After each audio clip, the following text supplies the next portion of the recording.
රචනා පේපර් එකේ එන්න පුළුවන් ප්‍රශ්නයක් ප්‍රධාන ප්‍රශ්නයක් කොටස් දෙකකින් එන්න පුළුවන් ඉන්ද්‍රිකාවක කොටසක් නම් කරලා ඇඳර නම් කරලා ඒ විස්තරයක් කරා ඒ ක්‍රියාව විස්තර කරා ඒකට උදාහරණයක් වශයෙන් තමයි අද මයිටොකොන්ඩ්‍රියාවක ව්‍යුහය පිළිබඳව දිනයක් සැකයෙන් ඉදිරිපත් කරන්නේ ජීවිතය විසුන්ට රචනා ප්‍රශ්න පත්‍රයේ තියෙන ප්‍රශ්නයක් වෙන්න පුළුවන් මයිටොකොන්ඩ්‍රියාවක අන්වීක්ෂ්‍ය ව්‍යුහය විස්තර කරන්න මයිටොකොන්ඩ්‍රියාවක අන්වීක්ෂ්‍ය ව්‍යුහය විස්තර කරන්න ඒ වෙනි කොටස වශයෙන් මේ ක්‍රියාවලියේ විස්තර කිරීමක් කරන්න ශෝෂණ ක්‍රියාවලියේ විස්තර කිරීමක් කරන්න මේ තියෙන්නේ මයිටොකොන්ඩ්‍රියාවක ව්‍යුහය මේ අගත්තොත් මේ විදිහට යෑමීමට පුරුදු විය යුතුයි ඉතාමත් පැහැදිලි සැකමින් සරලව පැහැදිලි කිරීමක් කරන්න තමයි යන්නේ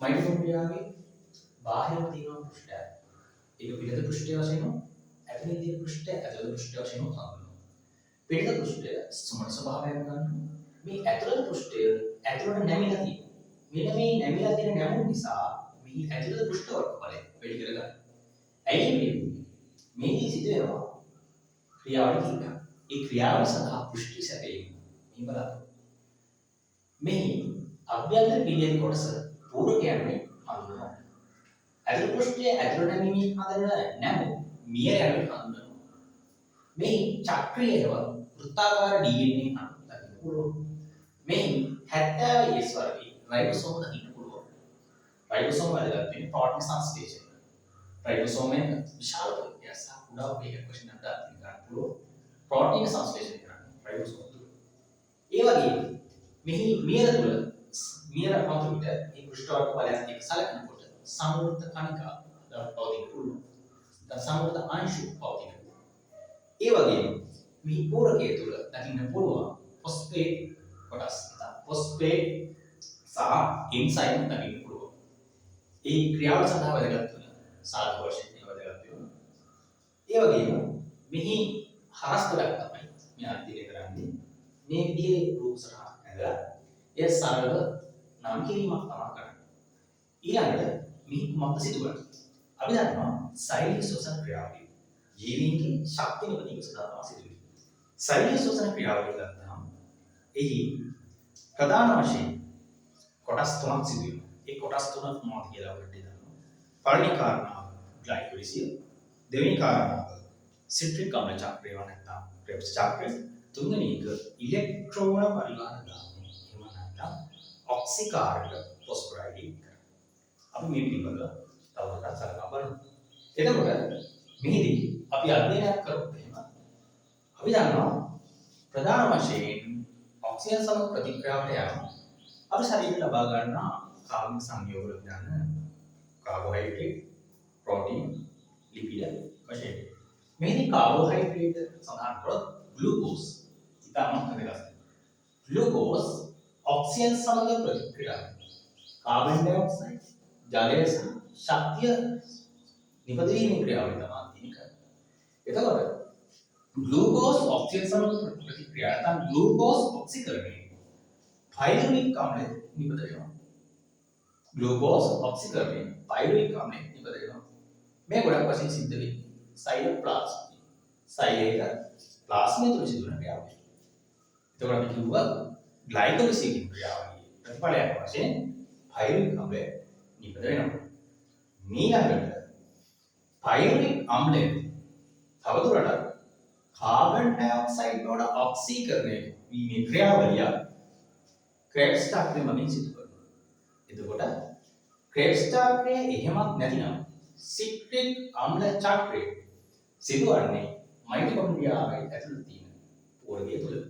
ඒ සඳහා ඊට විශේෂ ගුණ එන්සයිම් මේදී අන්තර්ගත වෙනවා. පෝරකය තුළ අන්තර්ගත වෙනවා. මෙහිදී පයිරුවික් අම්ලය ක්‍රෙබ්ස් චක්‍රය මගින් කාබන් ඩයොක්සයිඩ් වල ඔක්සීකරණය වෙන අතර ඇතැම් සංයෝග කිහිපයක් අණු කිහිපයක් ඔක්සීකරණය වීමට ලක් වෙනවා. මෙහිදී NADH සහ FADH ඔක්සීකරණය වීම සිදු වෙනවා. පයිරුවික් අම්ලය කාබන් ඩයොක්සයිඩ් බවට ඔක්සීකරණය වෙනකොට FADH සහ NADH ඔක්සීකරණය වෙනවා. නැවත මෙම NADH සහ FADH ඔක්සිජන් ලබනවා. ඔක්සිජන් මගින් ඔක්සිකරණ වීමේ ක්‍රියාවලිය සිද්ධ වෙනවා. ඒ ප්‍රතිඵලයක් විදිහට තමයි ADP ඉපදීම සිද්ධ වෙන්නේ. මෙහිදී මේ NADH සහ FADH ප්‍රධාන වශයෙන් සහ එන්සයිම මොනවාද? කෝ එන්සයිම්ස් වෙනවා. පයිරුවික් ආම්ලයේ කාබන් ඩයොක්සයිඩ් බවට ඔක්සිකරණය වීමේදී NADH සහ FADH ඔක්සිකරණය වෙනවා. නැවත මේ NADH සහ FADH ඔක්සිකරණය ක්‍රියාවලිය ප්‍රතිඵලයක් විදිහට ATP හඳුන්වනවා. මෙන්න මේ ක්‍රියාවලිය තමයි අපි කියන්නේ ඔක්සිකාරක ෆොස්ෆෝරයිලීකරණය කියලා. තවත් වශයෙන් ගන්නවා නම් සාරාංශයක් වශයෙන් සෛලසුසන් ක්‍රියාවලිය ප්‍රධාන ප්‍රශ්න තුනක් වශයෙන් අධ්‍යයනය කරනවා. පළවෙනි එක ග්ලයිකොලිසිය, දෙවෙනි එක සිට්‍රික් අම්ලය එහෙම නැත්නම් ක්‍රෙබ්ස් චක්‍ර ක්‍රියාවලිය, තුන්වෙනි එක ඉලෙක්ට්‍රෝන පරිවහන දාමය. එහෙම නැත්නම් අපි කියනවා ඔක්සිකාරක ෆොස්ෆෝරයිලීකරණය කියලා. මේ ක්‍රියාවලිය සඳහා විශේෂයෙන් වැදගත් වන එන්සයිම ඒ තැන්වල පවතිනවා.